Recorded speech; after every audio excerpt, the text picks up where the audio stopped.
Maintenant, je crois que c'est plutôt un dialogue qui doit s'ouvrir parce que la question n'est pas de siéger au Parlement pour le moment.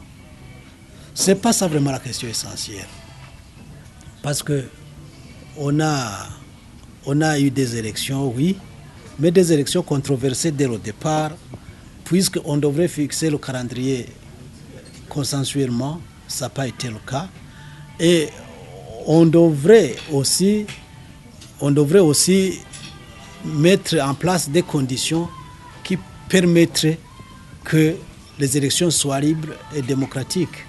Or, toutes ces recommandations de l'Union africaine, de la communauté est-africaine, rien n'a été fait. Le gouvernement a choisi de faire le forcing et c'est l'unilatéralisme qui a prévalu. Donc, ce qui fait que maintenant, ce qu'il nous faut, c'est plutôt, puisque c'est encore une fois la recommandation de l'East African Community, c'est de nous asseoir ensemble et de voir tous ceux qui sont partis à ce processus, comment on peut mettre en place des institutions crédibles, des institutions qui puissent aider le Burundi à marcher vers l'avant et non pas reculer. Oui. Puisque ces résultats-là, c'est une élection qui n'est pas crédible aux yeux des partenaires du Burundi.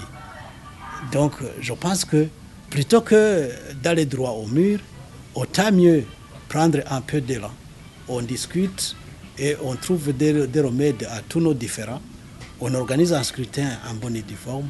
Et comme ça, les institutions issues de cette élection-là sont des institutions qui sont reconnues régionalement, internationalement.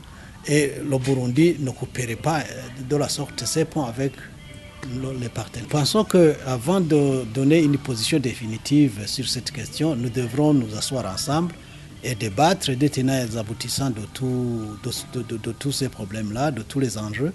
Et comme ça, on rendra public quelle est notre position définitive par rapport à ce processus.